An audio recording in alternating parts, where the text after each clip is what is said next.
안녕하세요. 우만사입니다. 얼마 전에 저희 집에 쥐새끼 한 마리가 밤중에 몰래 들어왔어요. 쥐새끼인 것은 맞는 것 같은데 어째서 덩치가 소만한 쥐새끼였어요. 나와 이혼을 안 해주려고 발버둥을 치는 쥐새끼였죠. 왜냐? 저와 이혼을 하게 되면 그 쥐새끼한테 손해였거든요. 평생의 봄으로만 생각을 했던 저와 이혼을 하면 빈 껍데기뿐이라 저와 이혼은 절대 하지 않으려고 이리 피하고 저리 피하고 쥐새끼처럼 쥐구멍만 찾아다니며 요리조리 도망치기 바빴어요. 어쩐지 요새 살살 내 비율을 맞추며 잘해준다 싶었습니다. 천불이었어요. 애들은 둘 다 아직 결혼도 하지 않고 있는데 맨날 나한테 기생충처럼 들러붙어서 빗바람먹을 궁리만 해댑니다. 평생에 돈 한 푼 안 벌어다주고 내가 번 돈으로 대부분 살아왔으면서 뻔뻔하기가 이를 데가 없었어요. 무능력해서 돈을 못 버는 것도 문제인데 자존심만 대빵 커서 애들 앞에서 폭력은 다반사로 휘둘렀어요. 이제 아들이 성인이 돼서 재질을 하니까 그나마 아들이 무서워서 제게 함부로 못하니까 살만 하더라고요. 아들한테 두들겨 맞을까봐 겁먹더라고요. 남편도 시아버지를 두들겨 패서 판죽음을 해놓은 전적이 있었어요. 자기도 그렇게 당할까봐 두려워했어요. 그때부터는 제게 함부로 못했습니다. 아들에게 매 맞는 아버지가 될까봐 두려워했어요. 남편이 시아버지가 했던 것처럼요. 시아버지는 시어머니를 들들 볶아대는 것을 낙으로 삼으셨던 분이셨다고 했어요. 이건 오로지 남편이 저에게 해준 말이었죠. 여자는 두들겨 맞아야 정신을 차린다는 시고모들의 말에 충실히 잘 따랐어요. 이건 어디까지나 남편이 내게 귀에 못이 박히게 들려줬던 얘기였으니 진입학은 할 수 없는 일이지만 남편은 그 얘기를 하면서 시아버지가 남편 앞에서 꼼짝도 못하는 것이나 시어머니가 시아버지를 구박하는 것에도 그럴만하다며 시어머니를 두둔하는 이유를 정당화했어요. 남편은 고모들에 대한 원망이 컸어요. 은근히 시아버지를 조정을 해서 시어머니를 괴롭히는 것을 즐겼다고 하더라고요. 설마 그랬을까 싶기도 한데 사실 인간은 악인이 너무나도 많기 때문에 신빙성이 없지 않기도 하죠. 남편이 제게 그랬었어요. 내가 참다가 그날도 엄마를 때리고 난리를 치길래 그만하라고 아버지한테 그랬었거든. 그러니까 엄마를 보란듯이 더 때리는 거야. 자식 교육을 어떻게 했길래 지 아비도 못 알아보고 소리를 지르냐고. 그때 마침 큰 고모가 와서 아버지 좀 말려달라고 했는데 큰 고모가 내게 뭘 했는 줄 알아? 뭘 했는데? 너는 어른들 일에 끼어드는 것은 아니다. 네 방에 가 있거라. 네 엄마가 맞을 짓을 했는갑제. 그 말에 남편은 엄마를 이대로 두면 영영 이 지옥에서 못 태어날 것 같다는 생각에 끝장을 내야겠다고 마음을 먹었다고 했어요. 그래서 엄마를 놓아주지 않는 아버지를 세게 밀치고 서서 그랬대요. 내가 시험 공부를 해야 하니까 조용히 하라고 했어요. 안 했어요? 그러자 이 쌍놈의 새끼가 어디서 하늘 같은 아비한테 버르장머리 없이 그러냐며 중학생이었던 어린 아들이 남편에게 덤비려고 하자 태권도에서 배웠던 실력을 10분 8일을 했다더라고요. 돌려차기, 뒷발차기, 니킥을 할 때마다 속이 뻥 뚫렸다고 했습니다. 그 사건 이후로 시아버지는 다시는 시어머니가 함부로 하지 못했다고 했습니다. 다른 어른들이 남편을 나무랐어도 그랬다네요. 아버지가 내 손에 맞을 짓을 했으니까 맞은 거예요. 큰 거보다 자칫했으면 내 손에 반쯤 죽었을 건데 운 좋은 줄 알라고 하세요. 그 뒤로 고모들이 남편을 두려워했대요. 친척들과 선생님들의 쏟아지는 훈계와 비난을 하는 듯한 말씀들 때문에 힘이 들었지만 절대로 반성을 하지 않았다고 했어요. 오히려 그랬대요. 전 잘못한 적 없어요. 큰 고모가 엄마가 아버지한테 맞을 짓을 해서 맞는다고 했어요. 그래서 그랬어요. 저는 또 그럴 거예요. 누구든 건들기만 해봐요. 가만 안 둘 거예요. 끝까지 기가 꺾이지 않은 남편은 다행히도 전교 석차를 톱을 달리는 공부를 잘하는 모범생이라서 학교 내에서도 유명했었대요. 더 이상 학교 선생님들도 건들지 않게 되었고 시고모들도 두려워했다고 했습니다. 그 덕에 제가 시집을 온 후로도 시고모님들의 시자짓은 감히 저에게 하지 못했어요. 하지만 그렇게 극혐하던 시아버지를 남편이 똑 닮았어요. 유전자는 어쩔 수가 없더라고요. 제게 잘못을 하는 날에는 성질이 풀린 후에는 늘상 하루 종일 잘못됐다며 내게 빌고 또 빌고 백화점에 가서 선물도 사다 주며 용서를 빌곤 했어요. 하지만 그 성질이 어디로 가겠어요. 그래서 수십 번을 이혼을 하려고 했었는데 남편은 죽어도 이혼하지 않겠다며 별짓을 다 했어요. 어린 아들을 앞세워 불쌍한 척 쇼를 하질 않나 친정 부모님께 저랑 헤어지고 못 산다며 울고불고 난리를 쳐대지를 않나 별별 소리를 다 했어요. 오죽하면 저희 부모님도 지쳐서 한 번만 용서를 해주라는 말까지 하셨겠어요. 친정아버지는 제게 그러셨어요. 최서방이 바람을 피냐 도박을 하기를 하냐 술도 못하고 어울려 다니면서 헛짓거리도 안 하고 오로지 집 밖에 모르잖니. 네가 최서방 성질 좀 그만 건드려라. 오죽하면 참다 못해 그러겠어. 이만한 일로 이혼을 하면 네 애들이 널 원망할 거다. 잘 생각해. 처음엔 당장 이혼을 시킨다며 난리시던 부모님도 남편의 간사질에 넘어가서 저에게 그냥 찰 맞춰서 살라고 하셨어요. 남편도 그땐 열심히 일해서 집장만도 했고 노력하는 기색이 보여서 이혼 결심도 거두곤 했었는데요. 조금 살만해지니까 허파에 바람이 들었더라고요. 쥐꺼울이 많은 월급을 받고 자존심이 상해서 못해먹겠다며 회사도 때려치고 해보지도 않던 주식을 하면서 전업 투자자로 나서겠다고 했어요. 아는 선배가 짜잔하게 그 돈 받고 사냐며 염장을 질렀다나 어쨌다나 얼마나 제게 잘난 척을 해대며 사기를 쳤던지 저도 속아서 제 돈까지 맡겼는데 홀라당 다 헤쳐먹었어요.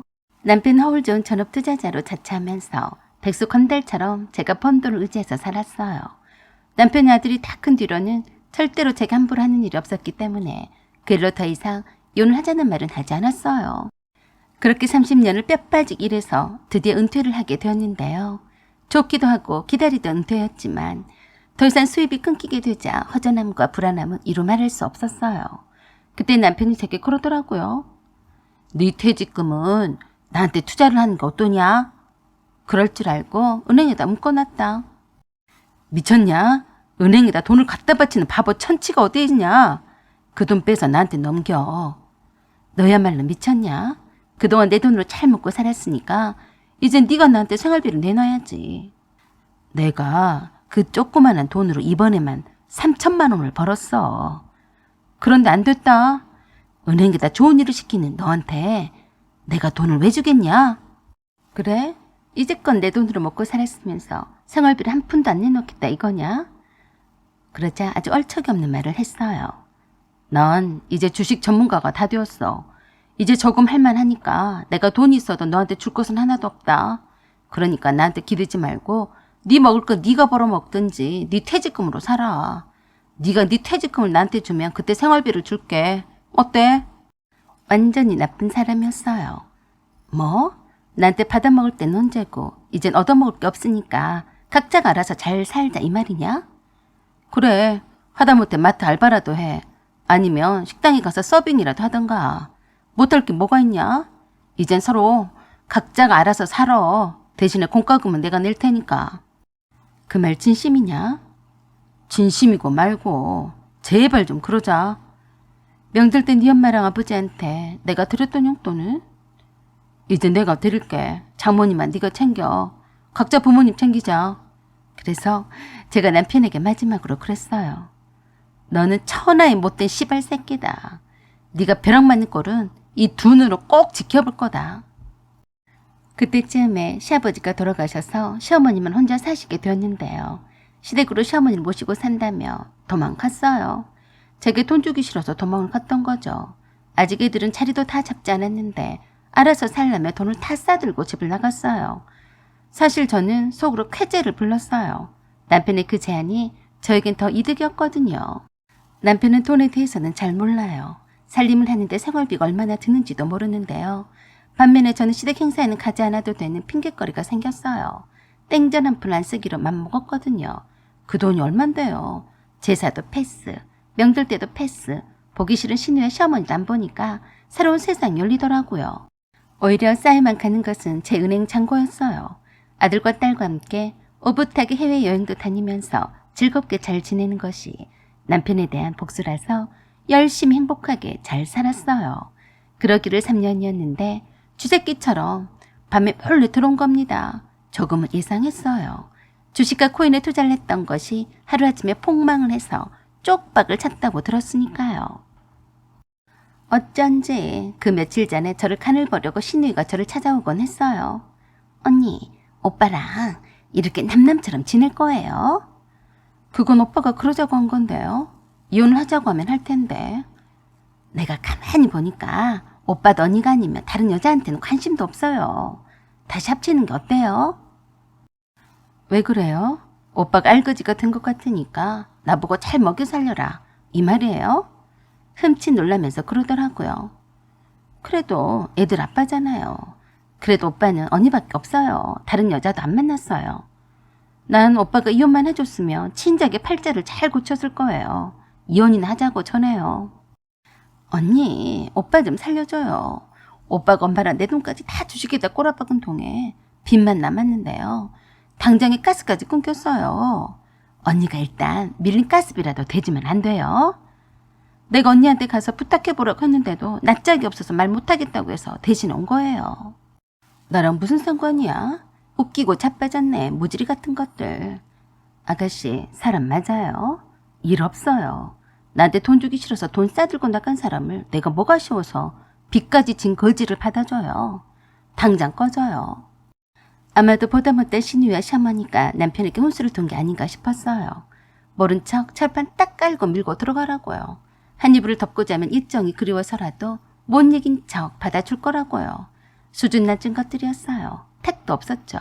혹시라도 그런 쥐새끼가 들어올까 봐 대비를 해두었죠. 울타리가 낮은 집 담을 위해서 진돗개 한 마리를 데려다 키웠거든요. 남편은 그걸 몰랐어요. 못 모르고 슬그머니 담을 넘어 들어오려다가 거실에 있다가 뛰쳐나간 우리 똘똘이에게 목이 물렸어요. 천재견인 우리 똘똘이가 침입자를 그냥 놔둘 리가 없었어요. 한번 물면 확실히 제압을 할 때까지 놔두진 않으니까요. 영맹한 우리 똘똘이가 갑자기 기습적으로 목을 물었으니 소리도 못 지르고 발버둥만 쳐댔나 보더라고요. 저와 우리 애들은 한참 동안 꿈나라 있었으니 알 턱이 있나요. 결국엔 진이 다 빠져서 쓰러지게 되자 똘똘이가 지저대는 통에 알게 되었어요. 119를 불러서 병원으로 가게 되었는데요. 다행히도 죽지는 않는다고 하더라고요. 그런 남편의 귀 속에다 제가 속삭였어요. 너 다시는 또 올 생각하지 마라. 진돗개 한 마리를 더 입양할 거거든. 그 말에 놀라서 동공이 사정없이 흔들거렸어요. 그 뒤로는 남편이 오지 않았어요. 그런 후로 제가 남편이 퇴원할 때까지 병원 한 번도 오지 않자 이혼을 해줬어요. 남편은 시어머니가 살던 집을 팔아서 빚을 어느 정도 갚고 저와 애들과 함께 살던 집은 애들 눈치가 있어서 그런지 차마 어쩌지 못하고 저에게 넘겼어요. 지금은 애들과 여행을 다니면서 세상 행복하게 잘 지내고 있습니다. 혹시 몰라서 진돗개 한 마리를 더 입양을 했고요. 사연은 여기까지입니다. 감사합니다.